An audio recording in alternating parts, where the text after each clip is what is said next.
among the most successful music acts of the 1970s and early 80s, and if you're anywhere near a radio or a TV, you share the same space with the singing group's distinctive energy and sound.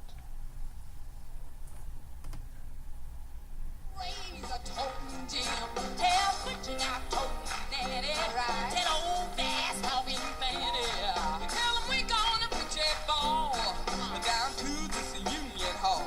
We gonna romp and stomp till midnight, we gonna puff and fight till daylight. We gonna hit the wagon all night long, yeah.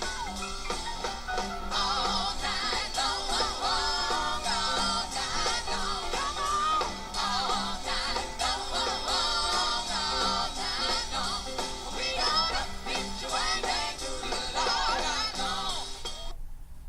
Ruth Pointer's life as a Pointer sister is chronicled in a new book titled Still So Excited. She's in the Valley to talk about her new book and to headline ASU's Project Humanities Spring 2016 campaign kickoff, Humanity 101, Creating a Movement. We welcome Ruth Pointer. Oh, Arizona thank you so Horizon. much. What do Thank you think when you see that? Oh my God, I'm thinking, what was I thinking with that big pink rose in the top of my head? I mean, the book is fantastic. I mean, Thank you. for those of us who remember the day, and you guys really were everywhere. Did it come up? Did it feel like an overnight thing to you? It did feel like that. It did feel like that, even though we knew that that wasn't really the case. But it did feel like that. And as far as having that kind of success, how did you handle it? I mean, if you read the book, we kind of know how you handle it. But you tell us. Well, we were very naive. You know, we grew up in a very religious home. Both parents were ministers, and so there were a lot of restrictions and a lot of things that we just weren't exposed to as far as the real world. And when you're thrown out there in the real world, you might be. I know that we were a little too trusting of everybody, Yeah. you know, and expecting everybody to be honest with you and tell you the truth and tell you what's real. And we soon found out that was not real. The music business will change that tune pretty quickly. Yeah, real fast. I know in the book you wrote that you were so insulated and your parents were so protective that you really do think that made a difference when you finally, when you became an adult. It's almost like you guys were set free. Yeah, we were. I know I was. I mean, I wanted to try and do everything that I thought my friends were doing, you know, and have the fun that I thought they were having. And it turned into a monster, you know, because it wasn't what I expected it to be. I want to get to some of those the darker days in a second here, but when to first start, I know that your sisters kind of got started before you. Yes. When did you know? When did they know? When did everyone know? You guys are good. You know, I always knew we were good. And when my sisters, Bonnie, June, and Anita started singing backup, and they were sort of in the whole scene of Fillmore West and around, and during the late 60s, and I would go and watch them, you know, and I would think, wow, yeah, this is, you know, even though we did sing in the church and I knew we sounded good, but it never occurred to me to be a professional at that time. And when I saw them headed in that direction, I just thought, wow, you know, we've really got something here that we didn't know we had. And when things got good, things kind of got a little bad as well, as far as abuse and stuff like this. So bad, and you wrote about this, that it still bothers you to this day, how that church community reacted to your dad. Talk to us about that.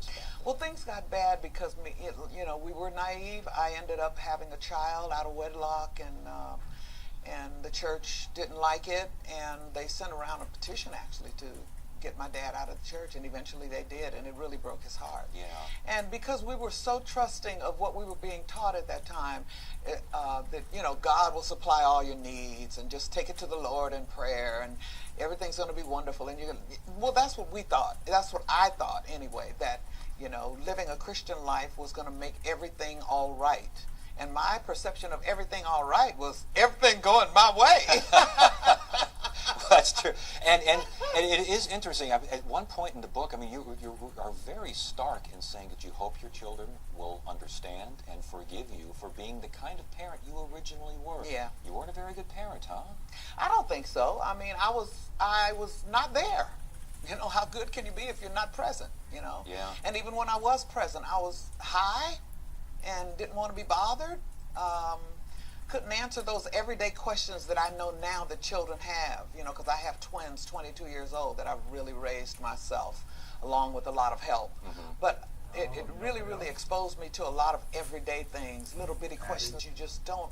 My daughter just called me 5 seconds before I walked out here. She's in college, but she called me to ask me about cooking some chicken that's frozen. Just little details like that all of a sudden are just so real to me. Does it feel like that person back in the 70s is the same person sitting here now? Do you feel like the same person? No. Isn't that interesting? It is interesting. So when you watch a video like we just showed, is that the same person? I really don't know. I hadn't thought of it that way. Yeah. I would hope that she was in there somewhere trying to get out. Yeah. Well, before she did get out, and before the redemption, it's a great story.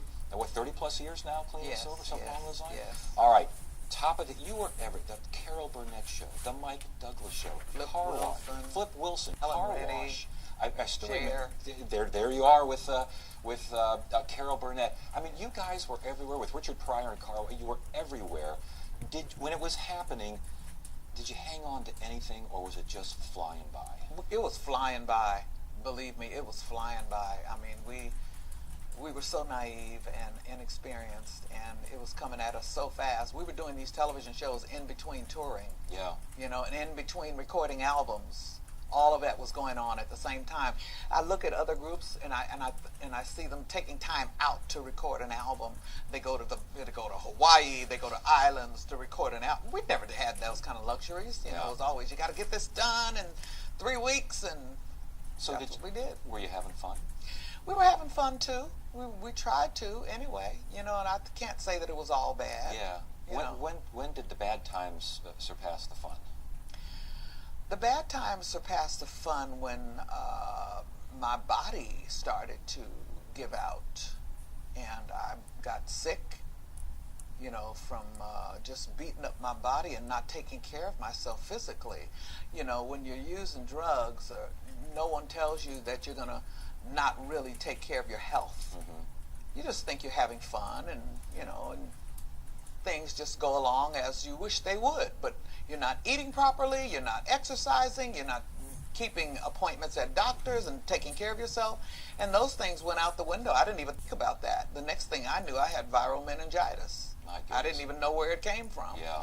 Was that the low point? What was the low point? That was a very low point. Yeah, and I was on the road when it happened. We had to cancel shows, and doctors told me, your immune system is beat up. If that had happened 10 years prior, would that have been the low point? I mean, did you have to hit the low point from a variety of angles to change? I really don't know. I